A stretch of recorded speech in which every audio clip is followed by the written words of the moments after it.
en épocas peronistas, y incluso me contaba mi madre cuando había grandes disputas en Buenos Aires por los partidarios del Eje y los que defendían a la resistencia.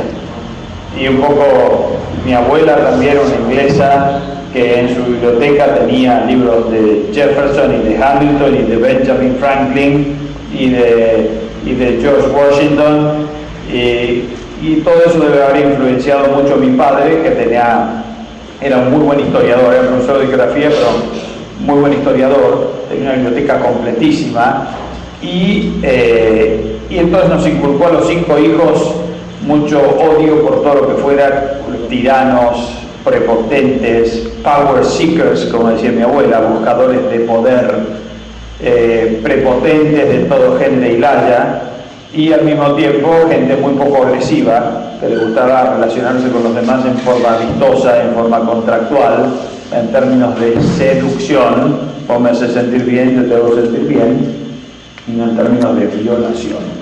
Si vos no me haces sentir bien, yo te hago sentir mal. Entonces ese tipo de enseñanzas a mí me nutrió mucho y me predispuso ya a los 17 años les cuento mi historia porque no sé mucho más de qué contarles, de qué hablarles, y mi motivación, porque creo que puede inspirar un poco.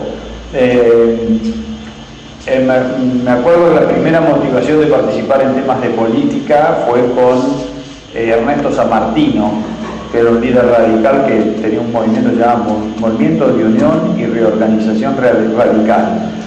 Y era un hombre medio confundido en muchos aspectos, pero en otros era un tipo noble, no entendía mucho economía, pero se había puesto al lado de Eugenio Mattock.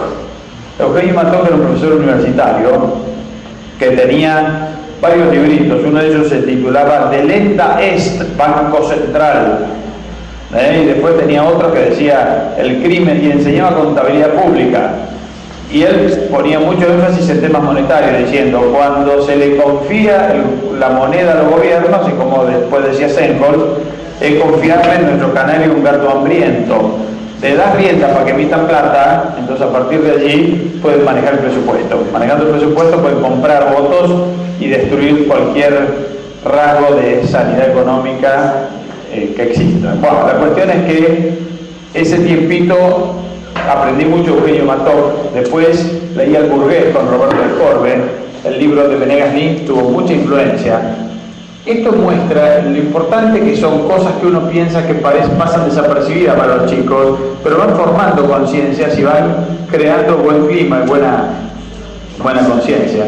El caso que les cuento, el libro de Venegas, ensayo acerca de la superioridad del sistema liberal, ayudó mucho a robustecer y volver a recrear el liberalismo en la Argentina. Después el SEADE y todo el cuerpo de profesores que lo integraba y que le dio espacio a muy buenos intelectuales. Durante años allí enseñaron los Kachanowski. Armando ha educado a dos generaciones de argentinos en buenos principios. Y después de eso contribuyó mucho también la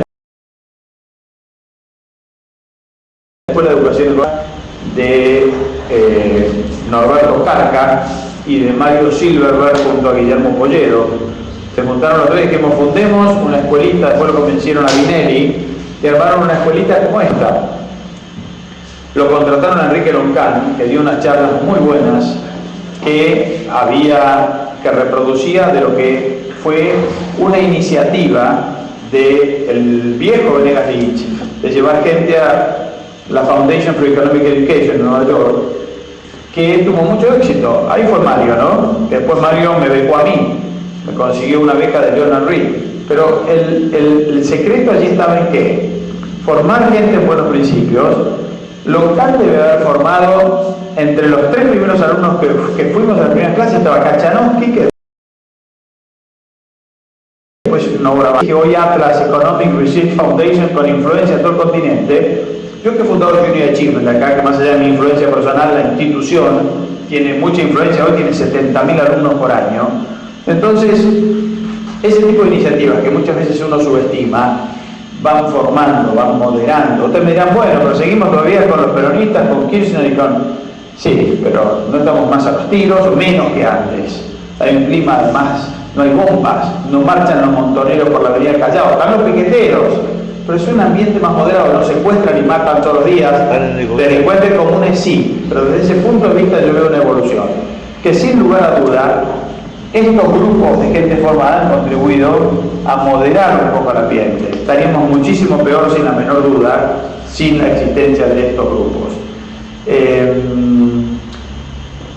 Después de la Escuela de Educación Económica y del SEADE, que formó y ayudó, el viejo Venegas becó una serie de chicos a estudiar con Senkos, que era un excelente economista en los Estados Unidos. Ahí fue Freddy Thompson.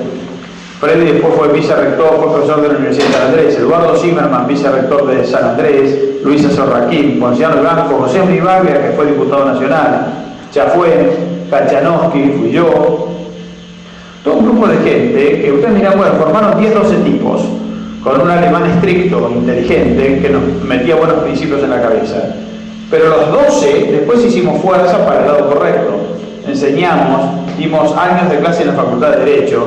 Yo estoy convencido que gran parte de la prédica que dimos en Derecho, esos 12 profesores explicando buenos principios, provocaron un cambio importante, le dieron mucha fuerza a la UCD, respaldaron a Sánchez Ayudo en su momento cuando sacaban su candidatura. Estaban llenos de chicos formados en buenos principios desde la Facultad de Derecho.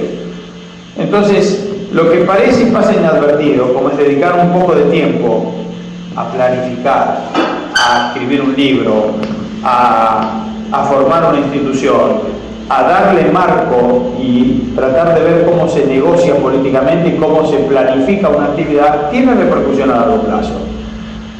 Después de eso, yo di 10 años de clase en la Facultad de Derecho y en el SEADE, y después de eso, mis alumnos me decían, Eduardito, lo que vos explicás, economía de mercado funciona en los países sajones. Acá somos tanos mafiosos, sicilianos, buscadores de privilegios, créditos subsidiados, economías cerradas. Estamos tocando todo el tiempo la puerta de la Secretaría de Comercio. Lo que funciona ya que no va a funcionar nunca. Y un poquito frustrado por esa argumentación, acepté una invitación de la Francisco Marroquín para ir a trabajar un tiempo allá, y también me postulé una beca que daba el Institute for Humane Studies en Fairfax, en Virginia, para aprender cómo se manejaba una organización sin fines de lucro. Y desde allí hice una investigación que me condujo a esta fundación que yo dirijo hoy, que es Junior Achievement. ¿Por qué? Porque en las discusiones que teníamos, el argumento de fondo era: no prenden las ideas de la libertad en un contexto árido, sino pavimentás previamente el camino. Lo que tienen los pueblos sajones, que no tienen los pueblos criollos latinoamericanos, es el sense of life, según ellos. Sobre eso ha escrito García Hamilton muy bien, sobre eso ha escrito Armando Rivas muy bien, sobre eso ha escrito Yates.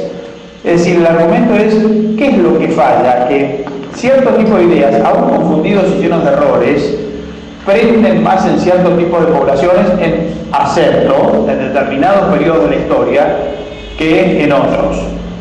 Entonces, ¿y cómo se puede irradiar eso que hoy parece verse en ciertos lugares de civilización, ese sentido de la vida, ese respeto por algunas cosas y esos valores que parece que otros no tenemos? Entonces, lo que yo tomé es una herramienta muy sencilla, que yo me esperanzo en que contribuya a pavimentar el camino para que desde allí puedan florecer mejor las ideas de la libertad. Básicamente lo que observaba era empresarios que salían a las 5 de la tarde de sus trabajos, iban a los colegios a enseñar. Y cuando vos les decías, che, ¿y por qué vas a enseñar? Y te decían, la actividad empresarial es demasiado importante como para que solamente la comprendan mis hijos, para que solamente la comprendan mis empleados. Yo tengo que ir a transmitir un poco cómo funciona el mercado y cómo se crea riqueza. Entonces el argumento era medio economicista, un poco filosófico, pero me parecía un poco también por mi formación más de economista, me parecía importante, y especialmente en que ellos decían, el ABC, lo que todavía no se comprende en Latinoamérica, es que la riqueza se puede crear. parten de la tesis de que la riqueza está fija porque nunca han experimentado ese fenómeno de creación